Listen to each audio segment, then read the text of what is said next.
Hi everyone, welcome to my channel Fortis Academy. നിങ്ങൾക്ക് ഈ video ഇഷ്ടമായെങ്കിൽ എല്ലാവരും ഈ ചാനൽ സബ്സ്ക്രൈബ് ചെയ്യുക. അതുപോലെ തന്നെ താഴെ കാണുന്ന ബെൽ ഐക്കൺ എനേബിൾ ചെയ്ത് ഇതുമായിട്ട് ബന്ധപ്പെട്ട നോട്ടിഫിക്കേഷൻസ് നിങ്ങളുടെ മൊബൈലിൽ ലഭ്യമാക്കുക. അപ്പോൾ നമ്മൾ ഇന്ന് പഠിക്കാൻ പോകുന്നത് ബികോം സെക്കൻഡ് സെം സ്റ്റുഡൻസിന്റെ അക്കൗണ്ടിങ്ങിലെ ഫസ്റ്റ് മൊഡ്യൂൾ ആയിട്ടുള്ള accounting for hire purchase system ആണ്. വളരെ ഈസി ആയിട്ട് പഠിക്കാൻ പറ്റുന്ന ഒരു മൊഡ്യൂളാണിത്. അപ്പോൾ നമുക്ക് എന്താണ് accounting for hire purchase system അല്ലെങ്കിൽ ഹയർ പർച്ചേസ് സിസ്റ്റം എന്താണെന്ന് നമുക്ക് നോക്കാം.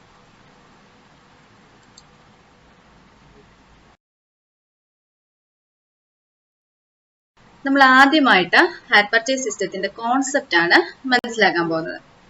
Higher purchase system refers to the system wherein the seller delivers the goods to the buyer without transferring the ownership of goods.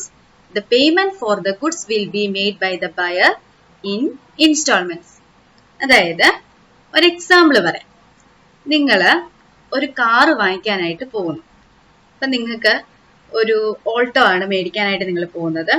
ഒരു 4 ലക്ഷം രൂപ ആവുമെന്ന് വിചാരിക്കുക. പക്ഷെങ്കിൽ നിങ്ങളുടെ കയ്യിൽ 4 ലക്ഷം രൂപ എടുക്കാനില്ല. അപ്പം നിങ്ങൾ എന്ത് ചെയ്യും? നിങ്ങളുടെ കയ്യിൽ ഇപ്പം 1 ലക്ഷം രൂപയേ ഉള്ളൂ. അപ്പം നിങ്ങൾ ആ 1 ലക്ഷം രൂപ ഡീലറുടെ കയ്യിൽ കൊണ്ട് കൊടുത്തിട്ട് പറയും, എനിക്ക് ഇന്ന കാർ ആവശ്യമാണ്, ബാക്കി തുക ഇൻസ്റ്റാൾമെന്റ് ആയിട്ട് അടച്ചോളാം. ഒന്നെങ്കിൽ ഇയർലിയോ അല്ലെങ്കിൽ മന്ത്ലിയോ അല്ലെങ്കിൽ വീക്കിലിയോ ഇൻസ്റ്റാൾമെന്റ് ആയിട്ട് ബാക്കി തുക അടച്ചോളാമെന്ന് പറയാണ്. അപ്പം ഡീലറാണ് നിങ്ങൾക്ക് ഈ കാറ് തരുന്നത്. അപ്പൊ ഡീലർ ഇവിടുത്തെ സെല്ലറാണ്. അപ്പൊ അദ്ദേഹം നിങ്ങൾക്ക് ഈ കാറ് തന്നു വിടുന്നു. പക്ഷെങ്കിൽ ഇവിടെ ഒരു പ്രത്യേകതയുണ്ട്. നിങ്ങൾ ഒരു എഗ്രിമെന്റ് സൈൻ ചെയ്യും. അതായത് ബാക്കിയുള്ള തുക ഇൻസ്റ്റാൾമെന്റ് ആയിട്ട് തന്നോളാമെന്ന് നിങ്ങൾ ഡീലറുമായിട്ട് ഒരു എഗ്രിമെന്റ് സൈൻ ചെയ്യും. അപ്പൊ എഗ്രിമെന്റ് സൈൻ ചെയ്യുമ്പോൾ ഡീലർ നിങ്ങൾക്ക് എന്ത് തന്നുവിടും? ഈ കാറ് നിങ്ങളുടെ കൈവശം തന്നുവിടും. പക്ഷെങ്കിൽ ഈ കാറ് ഇപ്പോഴും ആരുടെ പേരിൽ തന്നെയായിരിക്കും? ഡീലറുടെ പേരിൽ തന്നെയായിരിക്കും. കാരണം എന്താണ്? നിങ്ങൾ ഫുൾ പേയ്മെന്റ് അടച്ചോ? ഇല്ല. ലാസ്റ്റ് ഇൻസ്റ്റാൾമെന്റ് അടയ്ക്കുന്നത് വരെയും ഈ കാറ് ആരുടെ പേരിലായിരിക്കും? ഇതിന്റെ ഓണർഷിപ്പ് ആർക്കായിരിക്കും ഉള്ളത്? ഡീലർക്കായിരിക്കും ഉള്ളത്. പക്ഷെങ്കിൽ നിങ്ങൾക്ക് പൊസഷൻ ഉണ്ട്. പൊസഷൻ എന്ന് വെച്ചാൽ കൈവശം വെച്ച് ഉപയോഗിക്കാനുള്ള അവകാശമുണ്ട്. ഈ ഒരു സിസ്റ്റത്തെയാണ് എന്തെന്ന് പറയുന്നത്? ഹയർ പർച്ചേസ് സിസ്റ്റം എന്ന് പറയുന്നത്.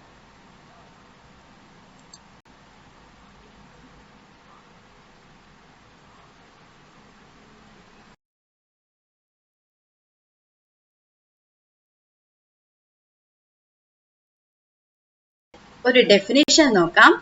ഹയർ പർച്ചേസ് ആക്ട് 1972 പ്രകാരമുള്ള ഡെഫിനിഷൻ ആണ്. An agreement under which goods are let on hire, under which the hirer has an option to purchase them in accordance with the terms of agreement and includes an agreement under which.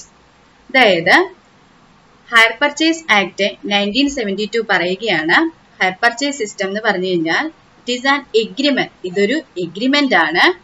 ഈ agreement പ്രകാരം ഇവിടെ goods let on higher, അതായത് വാടകയ്ക്ക് കൊടുക്കുന്നത് പോലെയാണ്. അതായത് നമുക്ക് ഈ കാറ് വാങ്ങിച്ചാൽ നമ്മുടെ കയ്യിൽ വെച്ച് ഉപയോഗിക്കാം, അല്ലെ? എത്ര നാള് വേണമെങ്കിലും നമ്മുടെ കയ്യിൽ വെച്ച് ഉപയോഗിക്കാം. പക്ഷെങ്കിൽ ഈ കാറിന്റെ യഥാർത്ഥ ഓണർ ഇപ്പോഴും ആര് തന്നെയാണ്? ആ ഡീലർ തന്നെയാണ്. ഡീലറുടെ പേരിലാണ് വണ്ടി കിടക്കുന്നത്. എപ്പോൾ മാത്രമേ അത് നമ്മുടെ പേരിൽ ആവത്തുള്ളൂ? ലാസ്റ്റ് ഇൻസ്റ്റാൾമെന്റും അടച്ചു തീരുമ്പോഴേ നമ്മുടെ പേരിൽ ആവത്തുള്ളൂ. അപ്പം ഈ ഹയർ പർച്ചേസ് സിസ്റ്റത്തില് ഈ ഗുഡ്സ് വാടകയ്ക്ക് കൊടുത്ത പോലെയാണ് കണക്കാക്കുന്നത്. നമ്മുടെ കൈവശം വെച്ച് ഉപയോഗിക്കാം. എന്നിട്ട് ഈ ഹയറർക്ക് ഇത് എന്ത് ചെയ്യാനുള്ള റൈറ്റ് ഉണ്ട്? പർച്ചേസ് ചെയ്യാനായിട്ടുള്ള റൈറ്റ് ഉണ്ട്. അപ്പം ഈ എഗ്രിമെന്റില് 3 കാര്യങ്ങളാണ് പ്രധാനമായിട്ടും പറയുന്നത്. അതിൽ ഒന്നാമത്തെ കാര്യമാണ് possession of goods is delivered by the owner thereof to a person on the condition that such person pays the amount in periodic installments. അതായത് ഇവിടെ ഡീലർ അല്ലെങ്കിൽ വിൽക്കുന്ന ആള് ഈ വാങ്ങുന്ന ആൾക്ക് പൊസഷൻ മാത്രമേ കൈമാറുന്നുള്ളൂ. അതായത് കൈവശം വെച്ച് ഉപയോഗിക്കാനുള്ള റൈറ്റ് മാത്രമേ കൈമാറുന്നുള്ളൂ. അതുപോലെ തന്നെ ഈ പേഴ്സൺ എന്ത് ചെയ്യണമെന്നാണ് പറയുന്നത്? ഇൻസ്റ്റാൾമെന്റ് ആയിട്ട്, പീരിയോഡിക്കൽ ഇൻസ്റ്റാൾമെന്റ് ആയിട്ട് ബാക്കി തുക അടച്ചോളാം എന്ന കണ്ടീഷനിലാണ് ഈ ഗുഡ്സ് ആർക്ക് കൊടുക്കുന്നത്? ആ ഓണറിൽ നിന്ന് ആ വ്യക്തിയിലേക്ക് കൊടുക്കുന്നത്. ദെൻ രണ്ടാമത് പറഞ്ഞിരിക്കുന്ന കാര്യം എന്താണ്? The property of the goods is to pass to such a person on the payment of the last installment. അതായത് ഈ ഗുഡ്സുമായിട്ട് ബന്ധപ്പെട്ട പ്രോപ്പർട്ടി റൈറ്റ് അല്ലെങ്കിൽ ഓണർഷിപ്പ് റൈറ്റ് അല്ലെങ്കിൽ ടൈറ്റിൽ ഓഫ് ദ ഗുഡ്സ് എന്നൊക്കെ നമുക്ക് വിളിക്കാം. അതായത് ഈ വാഹനത്തിന്റെ പേര് ഇപ്പൊ ആരുടെ പേരിലാണുള്ളത്? ഡീലറുടെ പേരിലാണ്. നിങ്ങൾ ഹുണ്ടായി ഷോറൂമിൽ നിന്നാണ് വാങ്ങുന്നതെങ്കിൽ ഹുണ്ടായി ഡീലറുടെ പേരിലായിരിക്കും വണ്ടി കിടക്കുന്നത്. അല്ലെങ്കിൽ സുസുക്കിയിൽ നിന്നാണെങ്കിൽ സുസുക്കി ഡീലറുടെ പേരിലായിരിക്കും വണ്ടി കിടക്കുന്നത്. അപ്പം ഇപ്പം ആ ഇൻസ്റ്റാൾമെന്റ് അടച്ചു തീരുന്നത് വരെ ഈ ടൈറ്റിൽ ഓഫ് ദ പ്രോപ്പർട്ടി ആരുടെ പേരിലാണ്? ഡീലറുടെ പേരിലാണ്. ഈ ലാസ്റ്റ് ഇൻസ്റ്റാൾമെന്റും അടച്ചു കഴിഞ്ഞെങ്കിൽ മാത്രമേ ആരുടെ പേരിലേക്ക് മാറത്തുള്ളൂ? ഇത് വാങ്ങിക്കുന്ന ബയറുടെ പേരിലേക്ക് ഈ property of the goods change ചെയ്യത്തുള്ളൂ, അല്ലെങ്കിൽ title of the goods change ചെയ്യത്തുള്ളൂ. ഇനി മൂന്നാമത്തെ കണ്ടീഷൻ എന്താണ്? Such a person has a right to terminate the agreement any time before the property so passes. അതായത് പ്രോപ്പർട്ടി റൈറ്റ് മാറ്റുന്നതിന് മുമ്പായിട്ട്, അതായത് ഈ ഒരു വാഹനമാണെങ്കിൽ വാഹനം, അല്ലെങ്കിൽ നമ്മൾ ഒരു മെഷീനറി ആണ് വാങ്ങിക്കുന്നതെങ്കിൽ മെഷീനറി, അതായത് ഏത് ഗുഡ്സ് ആണോ വാങ്ങിക്കുന്നത് ആ ഗുഡ്സിന്റെ പ്രോപ്പർട്ടി, അതായത് ടൈറ്റിൽ ഓഫ് ദ ഗുഡ്സ് നമ്മുടെ പേരിൽ ആക്കുന്നതിന് മുമ്പായിട്ട് എപ്പോൾ വേണമെങ്കിലും ഈ എഗ്രിമെന്റ് എന്ത് ചെയ്യാനായിട്ട് സാധിക്കും? ടെർമിനേറ്റ് ചെയ്യാനായിട്ട്, ഈ ഒരു എഗ്രിമെന്റ് നിലവിൽ ഇല്ലാതാക്കാനായിട്ടും ആർക്ക് സാധിക്കും? ബയർക്ക് സാധിക്കും. ഇത്രയും കാര്യങ്ങളാണ് ഡെഫിനിഷനിൽ പറഞ്ഞിരിക്കുന്നത്. ഡെഫിനിഷൻ എന്താണ്? ചുരുക്കി പറഞ്ഞാൽ ഇത്രയേ ഉള്ളൂ. ഇതൊരു എഗ്രിമെന്റ് ആണ്. ഇവിടെ ഗുഡ്സ് ഹയർ ആയിട്ടാണ്, അതായത് വാടകയ്ക്ക് കൊടുക്കുന്നത് പോലെയാണ് കൊടുക്കുന്നത്. 3 കാര്യങ്ങളാണ് പറയുന്നത്. പീരിയോഡിക്കൽ ഇൻസ്റ്റാൾമെന്റ് ആയിട്ട് അടച്ചേക്കാം, പൊസഷൻ മാത്രമേ കൈമാറത്തുള്ളൂ, ലാസ്റ്റ് ഇൻസ്റ്റാൾമെന്റ് അടച്ചതിന് ശേഷമേ property of the goods transfer ചെയ്യത്തുള്ളൂ. Property of the goods transfer ചെയ്യുന്നതിന് മുമ്പായിട്ട് എപ്പോൾ വേണമെങ്കിലും എഗ്രിമെന്റ് എന്ത് ചെയ്യാം? ടെർമിനേറ്റ് ചെയ്യാനായിട്ട് സാധിക്കും.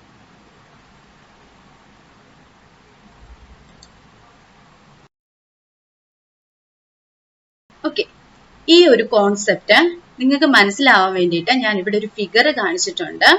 അതായത് നിങ്ങൾ ഹുണ്ടായിയുടെ ഷോറൂമിൽ നിന്ന് അല്ലെങ്കിൽ ഹുണ്ടായി ഡീലറിൽ നിന്ന് ഒരു കാറ് വാങ്ങിക്കുന്നു. അപ്പം ആ കാറ് നിങ്ങളെ സംബന്ധിച്ചിടത്തോളം, ഇപ്പം ഇവിടെ 2 പേര് ഉണ്ട് എന്ന് നിങ്ങൾ മനസ്സിലാക്കുക. ഒരാള് വാങ്ങിക്കുന്ന ആള്, ഒരാള് വിൽക്കുന്ന ആള്. നിങ്ങളാണ് വാങ്ങിക്കുന്നതെങ്കിൽ നിങ്ങളെ ഹയർ പർച്ചേസർ എന്ന് വിളിക്കുന്നു. അതായത് ഹയർ പർച്ചേസ് സിസ്റ്റത്തിൽ ഗുഡ്സ് വാങ്ങിക്കുന്ന ആളെ എന്ത് പേരിലാണ് വിളിക്കുന്നത്? Hire purchaser. അപ്പം under hire purchase system the person who purchases the goods are called hire purchaser. അതായത് ഗുഡ്സ് വാങ്ങിക്കുന്ന ആളെ ഹയർ പർച്ചേസർ എന്ന് വിളിക്കുന്നു. അതുപോലെ തന്നെ ഗുഡ്സ് വിൽക്കുന്ന ഡീലറെ എന്തെന്ന് വിളിക്കുന്നു? ഹയർ വെൻഡർ എന്ന് വിളിക്കുന്നു. അപ്പൊ hire vendor is A person who sales goods under hire purchase system. Higher purchase സിസ്റ്റത്തിൽ ഗുഡ്സ് വിൽക്കുന്ന ആളെയാണ് ഹയർ വെൻഡർ എന്ന് വിളിക്കുന്നത്. അപ്പം 2 ആൾക്കാരുണ്ടെന്ന് പറഞ്ഞല്ലോ. അപ്പം സാധാരണ പർച്ചേസ് സിസ്റ്റത്തിലാണെങ്കിൽ ബയറും സെല്ലറും, വാങ്ങിക്കുന്ന ആള് ബയർ, വിൽക്കുന്ന ആള് സെല്ലർ. പക്ഷെ ഹയർ പർച്ചേസ് സിസ്റ്റത്തിൽ വാങ്ങിക്കുന്ന ആളെ എന്തെന്ന് വിളിക്കും? ഹയർ പർച്ചേസർ എന്ന് വിളിക്കും. വിൽക്കുന്ന ആളെ എന്ത് വിളിക്കും? ഹയർ വെൻഡർ എന്ന് വിളിക്കും. പിന്നെ നിങ്ങൾ മനസ്സിലാക്കേണ്ട ഒരു കാര്യം, ഹയർ പർച്ചേസ് സിസ്റ്റം ഒരു ക്രെഡിറ്റ് പർച്ചേസ് സിസ്റ്റം ആണ്. അതായത് കടത്തിനാണ് ഇവിടെ സാധനം കൊടുക്കുന്നത്. ബാക്കി തുക ഇൻസ്റ്റാൾമെന്റ് ആയിട്ട് അടച്ചേക്കാം എന്ന ഉറപ്പിലാണല്ലേ ഇവിടെ ഗുഡ്സ് കൊടുക്കുന്നത്. So it is A credit purchase system. പിന്നെ മറ്റൊരു കാര്യം നിങ്ങൾ മനസ്സിലാക്കേണ്ടത്, വാങ്ങിക്കുമ്പോൾ വാങ്ങിക്കുന്ന ആളെ ഞാൻ ഇനി ഹയർ പർച്ചേസർ എന്ന് വിളിക്കുകയാണ് കേട്ടോ. ഹയർ പർച്ചേസർക്ക് ഈ ഗുഡ്സ് കൈവശം വെച്ച് ഉപയോഗിക്കാനുള്ള റൈറ്റ് മാത്രമേ ഉള്ളൂ. ആ റൈറ്റിനെ മുമ്പേ എന്ത് പേരെന്നാ പറഞ്ഞത്? പൊസഷൻ. അതായത് കൈവശം വെച്ച് ഉപയോഗിക്കാൻ പറ്റും. അത് ലാസ്റ്റ് ഇൻസ്റ്റാൾമെന്റ് അടച്ചു തീരുന്നത് വരെയും ഈ വണ്ടിയുടെ ഓണർഷിപ്പ്, വണ്ടി എന്ന് ഞാൻ ഉദാഹരണം പറഞ്ഞിരിക്കുകയാണ് കേട്ടോ, അല്ലെങ്കിൽ ഈ ഒരു ഗുഡ്സിന്റെ ഓണർഷിപ്പ് അല്ലെങ്കിൽ പ്രോപ്പർട്ടി റൈറ്റ് അല്ലെങ്കിൽ ടൈറ്റിൽ ഓഫ് ദ ഗുഡ്സ് ആരുടെ പേരിലായിരിക്കും? ഹയർ വെൻഡറുടെ പേരിലായിരിക്കും. ആ ലാസ്റ്റ് ഇൻസ്റ്റാൾമെന്റ് അടച്ചതിന് ശേഷം മാത്രമേ ഈ ഓണർഷിപ്പ് ആരിലേക്ക് ട്രാൻസ്ഫർ ചെയ്യത്തുള്ളൂ? ഹയർ പർച്ചേസറിലേക്ക് ട്രാൻസ്ഫർ ചെയ്യത്തുള്ളൂ. അപ്പം ആ ഒരു കോൺസെപ്റ്റ് മനസ്സിലായല്ലോ. ഇനി മറ്റൊരു കാര്യം എന്ന് പറഞ്ഞു കഴിഞ്ഞാൽ, ഹയർ പർച്ചേസറെ സംബന്ധിച്ചിടത്തോളം ഇദ്ദേഹം വാങ്ങിക്കുന്ന ഗുഡ്സ് ഇദ്ദേഹത്തിനൊരു അസറ്റ് ആണ്. നമ്മളൊരു വണ്ടി വാങ്ങിച്ചു, അത് നമുക്കൊരു അസറ്റ് ആണ് അല്ലേ? ഒരു മെഷീനറി വാങ്ങിച്ചു, അത് നമുക്കൊരു അസറ്റ് ആണ് അല്ലേ? അപ്പം ഒരു ഹയർ പർച്ചേസറെ സംബന്ധിച്ചിടത്തോളം വാങ്ങിക്കുന്ന ഗുഡ്സ് എന്ന് പറയുന്നത് എന്തായിട്ടാണ് കണക്കാക്കുന്നത്? അസറ്റ് കിട്ടിയതായിട്ടാണ് കണക്കാക്കുന്നത്. പക്ഷെങ്കിൽ വിൽക്കുന്ന ഡീലറെ സംബന്ധിച്ച് അല്ലെങ്കിൽ ഹയർ വെൻഡറെ സംബന്ധിച്ച് ഈ അസറ്റ് അല്ലെങ്കിൽ ഈ ഒരു വാഹനമായിക്കോട്ടെ മെഷീനറി ആയിക്കോട്ടെ അദ്ദേഹത്തെ സംബന്ധിച്ച് ഇത് ഒരു സ്റ്റോക്ക് ഓഫ് ഗുഡ്സ് മാത്രമാണ്. അതായത് സെയിലബിൾ ഗുഡ്സ് മാത്രമാണ്, വിൽക്കാൻ വെച്ചിരിക്കുന്ന ഒരു ഗുഡ്സ് മാത്രമാണ് ഹയർ വെൻഡറെ സംബന്ധിച്ചിടത്തോളം. ഈ ഒരു കോൺസെപ്റ്റ് നിങ്ങൾക്ക് മനസ്സിലായോ? വാങ്ങിക്കുന്ന നമ്മളെ സംബന്ധിച്ച് ഇത് എന്താണ്? അസറ്റ് ആണ്. വിൽക്കുന്ന ആളെ സംബന്ധിച്ച് ഇത് എന്താണ്? സ്റ്റോക്ക് ഓഫ് ഗുഡ്സ് ആണ്, അല്ലെങ്കിൽ for the purpose of sale ആണ്. സെയിൽ എന്ന പർപ്പസസിന് വേണ്ടി വെച്ചിരിക്കുന്ന ഗുഡ്സ് ആണിത്. അപ്പം ഇതാണ് ഹയർ പർച്ചേസ് സിസ്റ്റവുമായിട്ട് ബന്ധപ്പെട്ട കോൺസെപ്റ്റ്.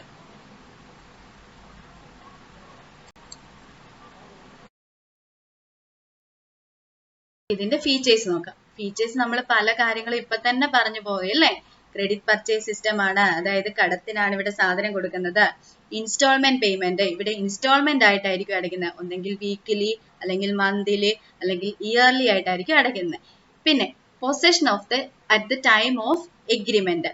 ഇനി ഇവിടെ എഗ്രിമെന്റ് സൈൻ ചെയ്യും അല്ലെ? ആർക്ക് തമ്മിൽ എഗ്രിമെന്റ് സൈൻ ചെയ്യുന്നേ? ഇവിടെ എത്ര പേരാ ഉള്ളത്?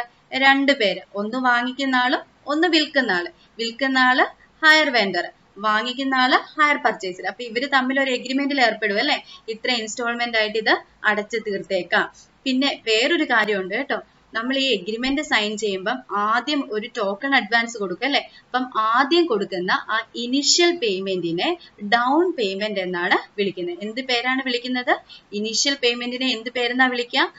ഡൗൺ പേയ്മെന്റ് എന്നാണ് വിളിക്കുന്നത്. പിന്നെ മറ്റൊരു ഫീച്ചർ ആണ് ഓണർഷിപ്പ് ടിൽ ലാസ്റ്റ് ഇൻസ്റ്റാൾമെന്റ്. അതായത് ലാസ്റ്റ് ഇൻസ്റ്റാൾമെന്റ് അടച്ചു തീരുന്നത് വരെയും ഇതിന്റെ ഓണർഷിപ്പ് ആരുടെ പേരിലാണ്? ഹയർ വെൻഡറുടെ പേരിലായിരിക്കും. അടുത്ത നോക്കിയേ, right to use goods as a bailor. അതായത് നമുക്ക് ഈ ഗുഡ്സ് ഉപയോഗിക്കാനുള്ള, വാങ്ങിക്കുന്ന ആളെ സംബന്ധിച്ചിടത്തോളം, ഹയർ പർച്ചേസറെ സംബന്ധിച്ചിടത്തോളം ഈ ഗുഡ്സ് പൊസസ് ചെയ്യാനായിട്ടുള്ള അവകാശം, അതായത് കയ്യിൽ വെച്ച് ഉപയോഗിക്കാനുള്ള അവകാശമേ ഉള്ളൂ. പിന്നെ അടുത്തത് നോക്കി, termination of the agreement. Terminate ചെയ്യാം. നമുക്ക് ഈ എഗ്രിമെന്റ് പറഞ്ഞതിലെ കണ്ടീഷൻസ് നമുക്ക് എന്ത് ചെയ്യാം? ടെർമിനേറ്റ് ചെയ്യാം. എപ്പോൾ വരെ? പ്രോപ്പർട്ടി റൈറ്റ് പാസ് ചെയ്യുന്നതിന് മുമ്പായിട്ട് എപ്പോൾ വേണമെങ്കിലും ഈ എഗ്രിമെന്റ് ടെർമിനേറ്റ് ചെയ്യാം. പ്രോപ്പർട്ടി റൈറ്റ് മാറ്റിയതിനു ശേഷം നമുക്ക് ഈ എഗ്രിമെന്റ് ടെർമിനേറ്റ് ചെയ്യാൻ പറ്റുമോ? ഇല്ല. പ്രോപ്പർട്ടി റൈറ്റ് എപ്പം മാത്രമേ മാറ്റാറുള്ളൂ? ലാസ്റ്റ് ഇൻസ്റ്റാൾമെന്റ് അടച്ചതിന് ശേഷം അല്ലേ? അപ്പം എപ്പോൾ മാത്രം ഈ എഗ്രിമെന്റ് ടെർമിനേറ്റ് ചെയ്യാൻ പറ്റത്തുള്ളൂ? ബിഫോർ ദ പ്രോപ്പർട്ടി പാസ് ചെയ്യുന്നതിന് മുമ്പായിട്ട്. പ്രോപ്പർട്ടി എന്താണെന്ന് മനസ്സിലായോ? അതായത് ഈ ഒരു അസറ്റ് ആരുടെ പേരിലാണെന്നുള്ളതാണ് കേട്ടോ പ്രോപ്പർട്ടി റൈറ്റ് കൊണ്ട് ഉദ്ദേശിക്കുന്നത്. പിന്നെ ownership of goods after all instalment payment. അതായത് എല്ലാ ഇൻസ്റ്റാൾമെന്റും അടച്ചതിന് ശേഷം മാത്രമേ ഈ ഒരു അസറ്റ് ഹയർ പർച്ചേസറുടെ പേരിലാക്കി കിട്ടത്തുള്ളൂ. ഇത്രയുമാണ് ഫീച്ചേഴ്സ്. നിങ്ങൾക്ക് ഹയർ പർച്ചേസ് സിസ്റ്റത്തിൻ്റെ കോൺസെപ്റ്റ് ഫിഗേഴ്സിലൂടെ എക്സ്പ്ലെയിൻ ചെയ്തു തരാം. അതായത് നിങ്ങളൊരു കാറ് പർച്ചേസ് ചെയ്യാനായിട്ട് സുസുക്കി ഡീലറെ സമീപിക്കുന്നു. അപ്പോൾ ആ കാറിൻ്റെ വില എന്ന് പറയുന്നത് 4,50,000 രൂപയാണ്. അതായത് രൊക്കം പൈസ കൊടുത്ത് ലംസം പേയ്മെൻറ്റിലൂടെ ക്യാഷ് പ്രൈസ് ആയിട്ട് അതിന് കൊടുക്കേണ്ട വില 4,50,000. അപ്പം നമ്മുടെ ഹയർ പർച്ചേസ് സിസ്റ്റത്തിൽ ഒരു അസറ്റിൻ്റെ ലംസം പേയ്മെൻറ്റിലൂടെ കൊടുക്കേണ്ടി വരുന്ന എമൗണ്ടിനെയാണ് നമ്മൾ ക്യാഷ് പ്രൈസ് എന്ന് പറയുന്നത്. അപ്പോൾ അത് 4,50,000. പക്ഷേ നിങ്ങളുടെ കയ്യിൽ ഈ 4,50,000 രൂപ കൊടുത്ത് ആ വണ്ടി വാങ്ങിക്കാനുള്ള പൈസയില്ല. ആകെ 1,00,000 രൂപയെ കയ്യിലുള്ളൂ. അപ്പം നിങ്ങൾ എന്ത് ചെയ്യും? ആ ഡീലറുമായിട്ട് ഒരു എഗ്രിമെൻറ്റിൽ ഏർപ്പെടും. 1,00,000 രൂപ ഇപ്പോൾ തരാം, ബാക്കി 4 ഇൻസ്റ്റാൾമെൻ്റായിട്ട് അടച്ചു തീർത്തേക്കാമെന്ന് പറയാണ്. ഓരോ 1,00,000 രൂപ വെച്ച് 4 ഇൻസ്റ്റാൾമെൻ്റായിട്ട് അടച്ചു തീർത്തേക്കാമെന്ന് പറയുകയാണ്. അപ്പം ഫസ്റ്റ് 1,00,000 രൂപ കൊടുത്തു, പിന്നീട് 4 വർഷങ്ങളിൽ ഓരോ 1,00,000 രൂപ വെച്ച് കൊടുത്തു. അപ്പോൾ നോക്കി മൊത്തം എത്ര രൂപ കൊടുത്തിട്ടുണ്ട്? 5,00,000 രൂപ കൊടുത്തിട്ടുണ്ട് അല്ലേ? അപ്പോൾ ഒന്ന് ഓർത്ത് വയ്ക്കി, നമ്മൾ രൊക്കം ലംസം പേയ്മെൻറ്റിലൂടെ രൊക്കം പൈസ കൊടുത്ത് മേടിക്കുകയായിരുന്നെങ്കിൽ ആ വാഹനത്തിൻ്റെ ക്യാഷ് പ്രൈസ് എന്ന് പറയുന്നത് 4,50,000 പക്ഷെങ്കിൽ ഹയർ പർച്ചേസ് സിസ്റ്റത്തിലൂടെ പർച്ചേസ് ചെയ്യുമ്പം എത്ര രൂപ കൊടുക്കേണ്ടി വരുന്നു? 5,00,000 രൂപ കൊടുക്കേണ്ടി വരുന്നു. അപ്പം അധികമായിട്ട് 50,000 രൂപ നമ്മൾ കൊടുക്കേണ്ടി വരുന്നുണ്ടല്ലേ? ആ അധികമായിട്ട് കൊടുക്കേണ്ടി വരുന്ന 50,000 എന്ന് പറയുന്നത് ഹയർ പർച്ചേസ് സിസ്റ്റത്തിൽ ഹയർ വെണ്ടർ വാങ്ങിക്കുന്ന ഇൻട്രസ്റ്റാണ്. അതായത് നമ്മൾ 3, 4 അല്ലെങ്കിൽ 5, 6 വർഷം എടുത്തിട്ടാണ് ഇത് അടച്ചു തീർക്കുന്നത് അല്ലേ. അപ്പം അത്രയും നാൾ ഹയർ വെണ്ടർ നമ്മളോട് വാങ്ങിക്കുന്ന ഇൻട്രസ്റ്റാണ് എന്തെന്ന് പറയുന്നത്, ഈ അധികമായിട്ട് വാങ്ങിക്കുന്ന 50,000 രൂപ എന്ന് പറയുന്നത്. അപ്പം ഇൻട്രസ്റ്റ് എങ്ങനെ നമുക്ക് കാൽക്കുലേറ്റ് ചെയ്യാം? അങ്ങനെയാണെങ്കിൽ ഹയർ പർച്ചേസ് പ്രൈസും ക്യാഷ് പ്രൈസും തമ്മിലുള്ള ഡിഫറൻസ് ആണ് എന്തെന്ന് പറയുന്നത്, ഇൻട്രസ്റ്റ് എന്ന് പറയുന്നത്. നമ്മൾ ഇനി ഈ ഹയർ പർച്ചേസ് സിസ്റ്റവുമായിട്ട് ബന്ധപ്പെട്ട അക്കൗണ്ടിംഗ് റെക്കോർഡ്സ് ആണ് നോക്കാൻ പോകുന്നത്. പക്ഷെങ്കിൽ അതിനു മുമ്പായിട്ട് തന്നെ നമ്മൾ അക്കൗണ്ടിങ്ങിന്റെ റൂൾസ് മനസ്സിലാക്കിയിരിക്കണം. അക്കൗണ്ടിങ്ങിന്റെ റൂൾസ് ചുമ്മാ കാണാതെ പഠിച്ചാൽ പോരാ, അത് എങ്ങനെയാണ് അപ്ലൈ ചെയ്യേണ്ടത് എന്നാണ് നിങ്ങൾ മനസ്സിലാക്കുന്നത്. നിങ്ങൾക്ക് എല്ലാവർക്കും അറിയായിരിക്കും ഗോൾഡൻ റൂൾസ് ഇതാണ്, മോഡേൺ റൂൾസ് ഇതാണ് എന്നൊക്കെ നിങ്ങൾക്ക് എല്ലാവർക്കും അറിയായിരിക്കും. പക്ഷെങ്കിൽ ഇത് കാണാതെ പഠിക്കുകയല്ല വേണ്ടത്, പകരം നിങ്ങൾ ഇത് എന്ത് ചെയ്യണം, അപ്ലൈ ചെയ്യാനായിട്ട് പഠിക്കണം. അപ്പൊ ജസ്റ്റ് ഞാൻ ഏതൊക്കെയാണ് ഗോൾഡൻ റൂൾ എന്നൊന്ന് ആദ്യം പറയാം. 3 ഗോൾഡൻ റൂൾസ് ആണുള്ളത്, 3 അക്കൗണ്ടുകളാണുള്ളത്. Real account, personal account, nominal account. Real account എന്ന് പറഞ്ഞു കഴിഞ്ഞാൽ debit what comes in, credit what goes out. എന്ത് കിട്ടിയാലും ഡെബിറ്റ് ചെയ്യണം, എന്ത് പോയാലും ക്രെഡിറ്റ് ചെയ്യണം. അതായത് നമ്മുടെ കയ്യിലേക്ക് ക്യാഷ് വന്നു, അപ്പം വന്നത് ഡെബിറ്റ് ചെയ്യുക, അല്ലെങ്കിൽ നമ്മുടെ കയ്യിൽ നിന്ന് ക്യാഷ് പോയി, അപ്പൊ പോയത് ക്രെഡിറ്റ് ചെയ്യുക.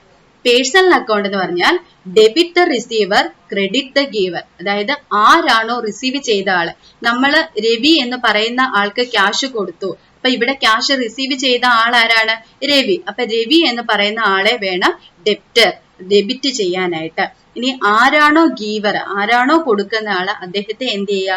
ക്രെഡിറ്റ് ചെയ്യുക. അതാണ് പേഴ്സണൽ അക്കൗണ്ട് റൂൾ. ദെൻ അടുത്ത റൂളാണ് നോമിനൽ അക്കൗണ്ട്. നോമിനൽ അക്കൗണ്ട് എന്ന് പറഞ്ഞു കഴിഞ്ഞാൽ എക്സ്പെൻസുകളും ലോസുകളും ഡെബിറ്റ് ചെയ്യുക. വേജസ് പെയ്ഡ്, വേജസ് ആണ് എക്സ്പെൻസ്, അപ്പൊ വേജസ് എന്നുള്ള എക്സ്പെൻസ് ഡെബിറ്റ് ചെയ്യുക. ഇൻട്രസ്റ്റ് റിസീവ്ഡ്, ഇൻട്രസ്റ്റ് എന്ന് പറയുന്നതാണ് ഇൻകം, അപ്പൊ ആ ഇൻട്രസ്റ്റ് എന്ന് പറയുന്ന ഇൻകത്തെ എന്ത് ചെയ്യുക? ക്രെഡിറ്റ് ചെയ്യുക. ഇനി നിങ്ങൾക്ക് ഇപ്പം ഈ റൂൾ എല്ലാം അറിയാമായിരിക്കും, പക്ഷെങ്കിൽ ഞാൻ പറഞ്ഞല്ലോ ഇത് എന്ത് ചെയ്യാനാണ് പഠിക്കേണ്ടത്? അപ്ലൈ ചെയ്യാനായിട്ടാണ് പഠിക്കേണ്ടത്. ടീച്ചർ ഒരു എക്സാമ്പിൾ പറയാം. അതായത് വേജസ് പെയ്ഡ്. വേജസ് പെയ്ഡ് എന്ന് പറയുമ്പോൾ ഒരു ട്രാൻസാക്ഷൻ ആണ്. വേജസ് പെയ്ഡ് ₹500 ഒരു ട്രാൻസാക്ഷൻ ആണ്. പക്ഷെങ്കിൽ ഈ ഒരു ട്രാൻസാക്ഷന്റെ ജേണൽ എൻട്രി എഴുതുമ്പോൾ നിങ്ങൾ ഒരിക്കലും ഏതെങ്കിലും ഒരു റൂള് മാത്രം അപ്ലൈ ചെയ്യരുത്. നമ്മൾ ഒരു ട്രാൻസാക്ഷൻ എഴുതുമ്പോൾ എപ്പോഴും ഏതെങ്കിലും 2 റൂളുകൾ ഉപയോഗിച്ചിട്ടാണ് എഴുതുക. ഒന്നെങ്കിൽ റിയലും പേഴ്സണലും, അല്ലെങ്കിൽ റിയലും നോമിനലും, അല്ലെങ്കിൽ പേഴ്സണലും നോമിനലും. അങ്ങനെ ഈ 3 റൂളില് ഏതെങ്കിലും 2 റൂള് ഒരുപോലെ ഉപയോഗിച്ചിട്ടാണ് നമ്മൾ എന്ത് ചെയ്യുന്നത്? ഒരു ട്രാൻസാക്ഷന്റെ ജേണൽ എൻട്രി എഴുതുന്നത്. ഇവിടെ നിങ്ങൾ ശ്രദ്ധിക്കുക, വേജസ് പെയ്ഡ്. നമ്മളെ കമ്പനിയിൽ നിന്ന് എംപ്ലോയിക്ക് വേജസ് കൊടുത്തു. വേജ് എന്ന് പറഞ്ഞു കഴിഞ്ഞാൽ അത് എന്താണ്? എക്സ്പെൻസ് ആണ്. അപ്പൊ വേജസ് കൊടുത്തപ്പോൾ നമ്മുടെ കയ്യിൽ നിന്ന് എന്തു പോയി? ബിസിനസിന്റെ കയ്യിൽ നിന്ന് എന്തു പോയി? ക്യാഷ് പോയി അല്ലെ. അപ്പൊ ഇവിടെ നിങ്ങൾ ശ്രദ്ധിക്കുക, വേജസ് എക്സ്പെൻസ് ആയതുകൊണ്ട് നോമിനൽ അക്കൗണ്ട് ഉപയോഗിച്ചിട്ട് എല്ലാ എക്സ്പെൻസുകളും എന്ത് ചെയ്യണം എന്നാണ് പറഞ്ഞിരിക്കുന്നത്? ഡെബിറ്റ് ചെയ്യുക. അപ്പൊ ഇവിടെ എന്ത് ഡെബിറ്റ് ചെയ്യണം? വേജസ് ഡെബിറ്റ് ചെയ്യണം. ഇനി വേജസ് കൊടുത്തപ്പോ നമ്മുടെ കയ്യിൽ നിന്ന് എന്താ പോയത്? ക്യാഷ് പോയി. റിയൽ അക്കൗണ്ട് റൂൾ അനുസരിച്ച് എന്തു പോയാലും അതിനെ എന്ത് ചെയ്യണം എന്നാണ് പഠിച്ചത്? ക്രെഡിറ്റ് ചെയ്യുക. അപ്പൊ ക്യാഷ് ഇവിടെ എന്ത് ചെയ്യുക? ക്രെഡിറ്റ് ചെയ്യുക. അപ്പം റൂൾ അനുസരിച്ച് 2 റൂൾ മിക്സ് ചെയ്തു, നോമിനലും റിയലും. വേജസ് എക്സ്പെൻസ് ആയതുകൊണ്ട് വേജസിനെ ഡെബിറ്റ് ചെയ്തു, അപ്പൊ വേജസ് അക്കൗണ്ട് ഡെപ്റ്റർ. ക്യാഷ് പോയതുകൊണ്ട് ക്യാഷിനെ ക്രെഡിറ്റ് ചെയ്തു, അപ്പൊ wages account debtor to cash. ഇങ്ങനെയാണ് ഒരു റൂള് അപ്ലൈ ചെയ്യേണ്ടത്. ഇനിയും നിങ്ങൾക്ക് ഗോൾഡൻ റൂള് പഠിക്കാനായിട്ട് ബുദ്ധിമുട്ടാണെങ്കിൽ ഇപ്പോൾ മോഡേൺ റൂള് നിലവിലുണ്ട്. മോഡേൺ റൂള് പഠിക്കുമ്പോൾ നിങ്ങൾ അസറ്റ് ഇൻക്രീസ് ചെയ്യുമ്പോൾ ഡെബിറ്റ് ചെയ്യും, ഡിക്രീസ് ചെയ്യുമ്പോൾ ക്രെഡിറ്റ് ചെയ്യും, അങ്ങനെ പറഞ്ഞ് ഒരിക്കലും പഠിക്കേണ്ട. നമ്മൾ ഇത്രയും മാത്രം ഓർക്കുക. അതായത് നമ്മുടെ ബിസിനസ്സിലെ ഓരോ ഐറ്റത്തെയും, ഓരോ അക്കൗണ്ട് ഐറ്റത്തെയും 5 കാറ്റഗറി ആയിട്ട് തിരിച്ചിട്ടുണ്ട്. ഈ 5 കാറ്റഗറിയിൽ ഒന്നാണ് asset, 2 liability, 3 expense, 4 income, 5 capital. Asset എന്ന് പറഞ്ഞു കഴിഞ്ഞാൽ അറിയാമല്ലോ, നമുക്ക് ഫിക്സ്ഡ് അസറ്റുകളുണ്ട്, കറന്റ് അസറ്റുകളുണ്ട്. ലയബിലിറ്റീസ് ബിസിനസിന്റെ ബാധ്യതകൾ. എക്സ്പെൻസ് ബിസിനസ്സിൽ ഡേ ടു ഡേ ഉണ്ടാകുന്ന എക്സ്പെൻസുകളെയാണ്, ഡേ ടു ഡേ ആക്ടിവിറ്റീസിന് ചെലവാകുന്ന തുകയാണ് എക്സ്പെൻസസ്. പിന്നെ ഇൻകംസ് സെയിൽസിലൂടെയുള്ള വരുമാനം ഉണ്ടാകാം, അല്ലാതെ ഇൻട്രസ്റ്റോ ഡിസ്കൗണ്ടോ അങ്ങനെ റിസീവ് ചെയ്യുന്ന റെന്റ് റിസീവ്ഡ് ഇതെല്ലാം ഇൻകത്തിൽപ്പെട്ടാണ്. മറ്റൊന്നാണ് ക്യാപിറ്റൽ. ഇനിയും നിങ്ങൾ വേറൊരു കാര്യം ഓർക്കാം, ഈ ഒരു സൈഡ് മാത്രം നിങ്ങൾ പഠിക്കുക. അതായത് അസറ്റ് എക്സ്പെൻസ് ഇവ രണ്ടും കൂടുകയാണെങ്കിൽ ഇവ രണ്ടും എന്ത് ചെയ്യണം? ഡെബിറ്റ് ചെയ്യുക. ഇങ്ങനെ തന്നെ പഠിക്കുക. അസറ്റ് ആൻഡ് എക്സ്പെൻസസ് ഇവ രണ്ടും ഇൻക്രീസ് ചെയ്യുകയാണെങ്കിൽ എന്ത് ചെയ്യുക? ഡെബിറ്റ് ചെയ്യുക. ലയബിലിറ്റി, ഇൻകം, ക്യാപിറ്റൽ ഇവ കൂടുകയാണെങ്കിൽ എന്ത് ചെയ്തേക്കണം? ക്രെഡിറ്റ് ചെയ്യണം. അപ്പൊ ഇതിന്റെ നേരെ ഓപ്പോസിറ്റ് ഡിക്രീസിന്റെ കാര്യത്തിൽ നിങ്ങൾ ഓർത്തു വെക്കുക. അപ്പം ഒരേ ഒരു സൈഡ് മാത്രം ഇൻക്രീസ് ചെയ്യുന്നതോ അല്ലെങ്കിൽ ഡിക്രീസ് ചെയ്യുന്നതോ ഏതെങ്കിലും ഒരു കാര്യം മാത്രം പഠിക്കുക. രണ്ടുകൂടെ പഠിക്കാൻ നിന്നാൽ നിങ്ങൾക്ക് കൺഫ്യൂഷൻ ആവും. ഇത്രേ ഓർക്കുക. അസറ്റ്, എക്സ്പെൻസ് ഇവ രണ്ടും കൂടിയാൽ എന്ത് ചെയ്യുക? ഡെബിറ്റ് ചെയ്യുക. ലയബിലിറ്റി, ഇൻകം, ക്യാപിറ്റൽ ഇവ മൂന്നുമാണ് കൂടുന്നതെങ്കിൽ എന്ത് ചെയ്യുക? ക്രെഡിറ്റ് ചെയ്യുക. അപ്പൊ ഇതാണ് മോഡേൺ റൂൾ.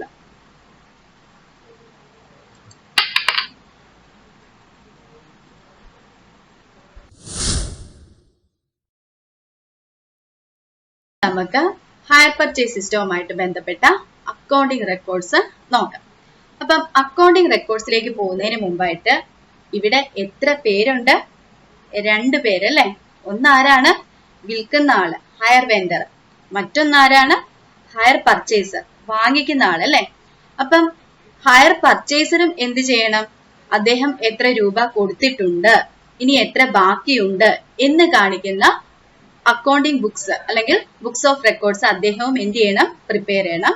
ഹയർ വെൻഡറെ സംബന്ധിച്ച് എത്ര രൂപയുടെ സെയിൽ നടന്നു, എത്ര രൂപ കിട്ടി, ഇനി എത്ര രൂപ കിട്ടാനുണ്ട്, അതിൽ എത്ര ഇൻട്രസ്റ്റ് കിട്ടി തുടങ്ങിയ കാര്യങ്ങൾ റെക്കോർഡ് ചെയ്യുന്നതായിട്ട് ഹയർ വെൻഡറും അദ്ദേഹത്തിന്റെ ബുക്സ് കീപ്പ് ചെയ്യണം. അപ്പൊ ഇവിടെ 2 പേരും എന്ത് കീപ്പ് ചെയ്യണം? അക്കൗണ്ടിങ് ബുക്സ് കീപ്പ് ചെയ്യണം. 2 പേരും ഒരേ കാര്യങ്ങളാണ്, സൈമിൾട്ടേനിയസ് ആയിട്ട് ഒരേ കാര്യങ്ങളാണ് നടക്കുന്നത്. ഒരാള് വാങ്ങിക്കുന്നു, ഒരാള് വിൽക്കുന്നു. ഒരാള് ഹയർ പർച്ചേസറെ സംബന്ധിച്ച് അദ്ദേഹം പേയ്മെന്റ് നടത്തുന്നു, ഹയർ വെൻഡറെ സംബന്ധിച്ച് ക്യാഷ് റിസീവ് ചെയ്യുന്നു. അപ്പൊ സൈമിൾട്ടേനിയസ് ആയിട്ടാണ് ഇവിടെ കാര്യങ്ങൾ നടക്കുന്നത്. അപ്പം ഇവരുടെ 2 പേരുടെ ബുക്സ് ഓഫ് അക്കൗണ്ട്സ് നമുക്ക് ഒരേപോലെ തന്നെ പഠിക്കാം.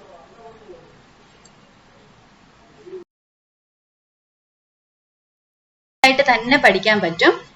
ഇവിടെ ഒരു 6 തരത്തിലുള്ള ജേണൽ എൻട്രീസുകളാണ് പറഞ്ഞിരിക്കുന്നത്. നിങ്ങൾ നോക്കുക. ഫസ്റ്റ് വണ് ഒരു സൈഡില് journal entries in the book of ഹയറും മറ്റൊരു സൈഡില് journal entries in the book of വെൻഡറുമാണ് കൊടുത്തിരിക്കുന്നത്. ഇപ്പൊ 2 പേരെയും സംബന്ധിച്ച ഒരേ കാര്യങ്ങളാണ് നടക്കുന്നത്. ഇപ്പൊ ഫസ്റ്റ് നിങ്ങൾ സങ്കല്പിക്കുക, നിങ്ങൾ ആദ്യം ഒരു അസറ്റ് വാങ്ങിക്കാനായിട്ട് ഡീലറുമായിട്ട് ബന്ധപ്പെട്ടു. അപ്പം ആ അസറ്റ് പർച്ചേസ് ചെയ്യുന്നതുമായിട്ട് ബന്ധപ്പെട്ട് എഗ്രിമെന്റ് സൈൻ ചെയ്യുകയാണ്. അപ്പം എഗ്രിമെന്റ് സൈൻ ചെയ്യുമ്പോൾ നിങ്ങൾ അദ്ദേഹവുമായിട്ട് എഗ്രിമെന്റ് സൈൻ ചെയ്യുകയാണ്. അപ്പൊ എഗ്രിമെന്റ് സൈൻ ചെയ്യുമ്പോൾ നിങ്ങൾക്ക് എന്ത് ലഭിക്കുന്നു? അസറ്റ് കിട്ടുന്നു അല്ലെ? അപ്പൊ ആ എഗ്രിമെന്റ് സൈൻ ചെയ്യുമ്പോൾ അസറ്റ് കിട്ടുന്നു. അപ്പൊ അസറ്റ് കിട്ടുന്നത് കൊണ്ട് അസറ്റിനെ എന്ത് ചെയ്യുന്നു?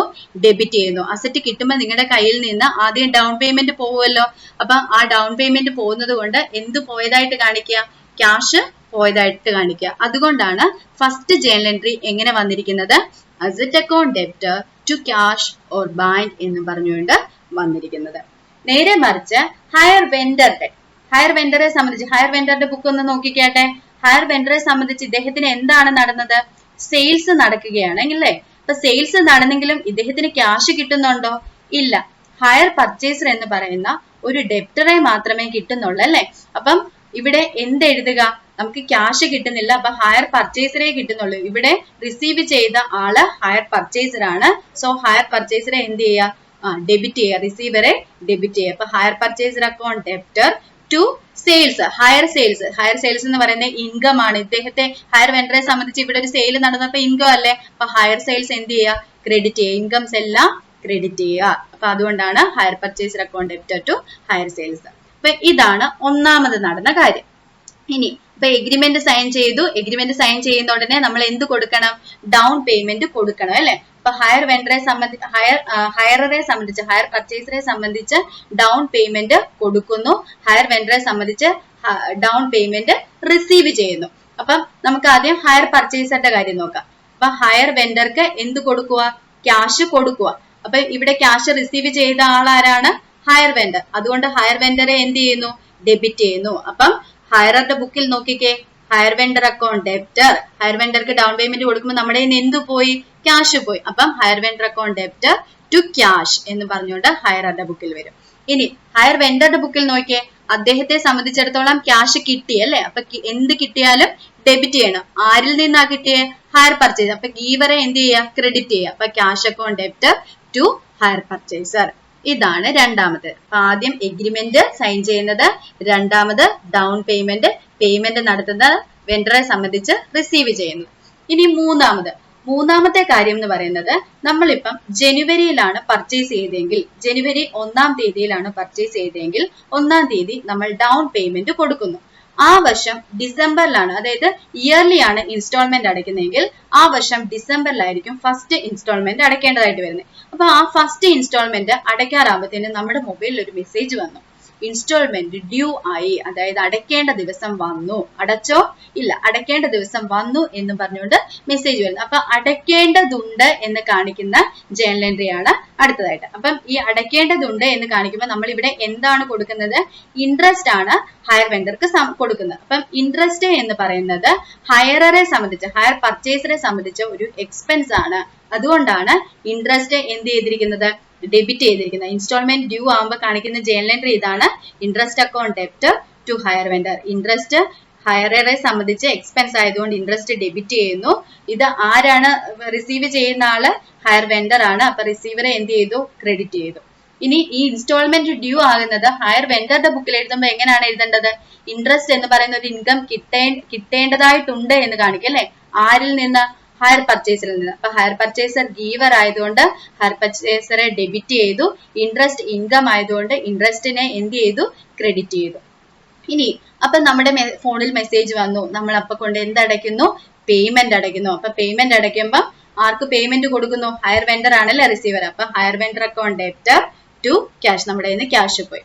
അപ്പൊ ഹയർ വെൻഡറുടെ ബുക്കിൽ എഴുതുമ്പോൾ എങ്ങനെ എഴുതുക? ഇൻസ്റ്റാൾമെന്റ് കിട്ടിയതായിട്ട് കാണിക്കണം അല്ലെ? അപ്പൊ ക്യാഷ് കിട്ടി. അപ്പൊ ക്യാഷ് അക്കൗണ്ട് ഡെപ്റ്റർ ആരിൽ നിന്ന് കിട്ടി? ഹയർ പർച്ചേസറിൽ നിന്ന്. ഹയർ പർച്ചേസർ എന്ന് എഴുതുന്നു. ഇനി അടുത്ത ജേണൽ എൻട്രി ആണ് ഡിപ്രിസിയേഷൻ. ഡിപ്രിസിയേഷൻ എന്ന് പറഞ്ഞു കഴിഞ്ഞാൽ എന്താണ്? നമ്മളെ അസറ്റിൽ സംഭവിക്കുന്ന വിയർ ആൻഡ് ടിയർ, തേയ്മാനത്തെയാണ് ഡിപ്രിസിയേഷൻ എന്ന് പറയുന്നത്. ഓക്കെ, ഹയററെ സംബന്ധിച്ച് ഈ വാങ്ങിച്ചുകൊണ്ട് പോയ വണ്ടി ഒരു അസറ്റ് ആണ് അല്ലെ? അപ്പൊ അദ്ദേഹം മാത്രം ഡിപ്രിസിയേഷൻ കാൽക്കുലേറ്റ് ചെയ്താൽ പോരെ? ഈ ഹയർ വെൻഡർ ഡിപ്രിസിയേഷൻ കാൽക്കുലേറ്റ് ചെയ്യേണ്ട കാര്യമുണ്ടോ? ഇല്ല. അപ്പൊ അദ്ദേഹം മാത്രം കാൽക്കുലേറ്റ് ചെയ്താൽ മതി. ഇപ്പൊ ഡിപ്രിസിയേഷൻ ഒരു ലോസ് ആയതുകൊണ്ട് ഡിപ്രിസിയേഷൻ ഡെബിറ്റ് ചെയ്യുന്നു. എന്തിന്മേലെയുള്ള ലോസ് ആണ്? അസറ്റിന്മേലെ. അപ്പൊ depreciation account debtor to asset. ഇനി അപ്പൊ ഹയർ വെൻഡറെ സംബന്ധിച്ച് ഹയർ വെൻഡർക്ക് ഡിപ്രിസിയേഷൻ ഇല്ല. അദ്ദേഹം എന്ത് ചെയ്താൽ മതി? ഇദ്ദേഹത്തിന് നടന്ന സെയിൽസ് ട്രേഡിംഗ് അക്കൗണ്ടിലേക്ക് മാറ്റിയാൽ മതി. അപ്പൊ ആ ഒരു ജേണൽ എൻട്രി ആണ് hire sales account debtor to trading account. Last ഇനി വരുന്ന ഹയറുടെയും ഹയർ വെൻഡറുടെയും ബുക്കിലെ ജേണൽ എൻട്രി ആണ് ഇൻട്രസ്റ്റും ഡിപ്രിസിയേഷനും ഏത് അക്കൗണ്ടിലേക്ക് മാറ്റുക? പി ആൻഡ് എൽ അക്കൗണ്ടിലേക്ക് മാറ്റുക. അപ്പൊ ഹയററെ സംബന്ധിച്ച് ഇൻട്രസ്റ്റും ഡിപ്രിസിയേഷനും ഒരു എക്സ്പെൻസും ലോസുമാണ്. So it is debited to P and L account. അതുകൊണ്ട് P and L account debited to interest depreciation എന്ന് പറയും. ഇനി ഹയർ വെൻഡറെ സംബന്ധിച്ച് ഈ ഇൻട്രസ്റ്റ് എന്ന് പറയുന്നത് ഇൻകം ആണ്. അതുകൊണ്ട് പി ആൻഡ് എൽ അക്കൗണ്ടിൽ ക്രെഡിറ്റ് ചെയ്യുകയാണ് ചെയ്യുന്നത്. പി ആൻഡ് എൽ അക്കൗണ്ടിന്റെ ക്രെഡിറ്റ് സൈഡിലായിട്ടല്ലേ ഇൻട്രസ്റ്റ് ഇൻകം ആയിട്ട് വരുമ്പോൾ കാണിക്കുന്നത്. അപ്പൊ അതുകൊണ്ട് എങ്ങനെ എഴുതുന്നു? Interest account debited to P and L account എന്നും പറഞ്ഞുകൊണ്ട് വരുന്നു. അപ്പം ഈ ഒരു കാര്യങ്ങള് നിങ്ങൾ ഓരോരോ പ്രൊസീജിയർ ആയിട്ട് തന്നെ ഓർത്ത് വെക്കുക. അപ്പൊ നിങ്ങൾക്ക് ഈ ജേണൽ എൻട്രി പഠിക്കാൻ എളുപ്പമായിരിക്കും. അതായത് ആദ്യം എഗ്രിമെന്റ് സൈൻ ചെയ്യുന്നു, ഡൗൺ പേയ്മെന്റ് കൊടുക്കുന്നു, ആ വർഷം ഒടുവിൽ ഇൻസ്റ്റാൾമെന്റ് ഡ്യൂ ആവുന്നു, അപ്പോൾ കൊണ്ട് ഇൻസ്റ്റാൾമെന്റ് അടയ്ക്കുന്നു, ഡിപ്രിസിയേഷൻ ചാർജ് ചെയ്യുന്നു, ഇൻട്രസ്റ്റും ഡിപ്രിസിയേഷനും പി ആൻഡ് എൽ അക്കൗണ്ടിലേക്ക് മാറ്റുന്നു. ഹയററെ സംബന്ധിച്ചിടത്തോളം. ഹയർ വെൻഡറെ സംബന്ധിച്ചിടത്തോളം സെയിൽസ് നടക്കുന്നു, ഡൗൺ പേയ്മെന്റ് റിസീവ് ചെയ്യുന്നു, ഇൻട്രസ്റ്റ് ഡ്യൂ ആവുന്നു, ഇൻസ്റ്റാൾമെന്റ് റിസീവ് ചെയ്യുന്നു, ഹയർ സെയിൽസ് നടന്നത് ട്രേഡിംഗ് അക്കൗണ്ടിലേക്ക് ട്രാൻസ്ഫർ ചെയ്യുന്നു. ഈ എല്ലാ ഇൻസ്റ്റാൾമെന്റിലും കിട്ടിയ ഇൻട്രസ്റ്റ് ഏത് അക്കൗണ്ടിലേക്ക് മാറ്റുന്നു? പി ആൻഡ് എൽ അക്കൗണ്ടിലേക്ക് മാറ്റുന്നു. ഈ ഒരു സ്റ്റെപ്പ് ബൈ സ്റ്റെപ്പ് ആയിട്ട് തന്നെ നിങ്ങൾ ഈ ജേണൽ എൻട്രി ഓർത്ത് വെക്കുക.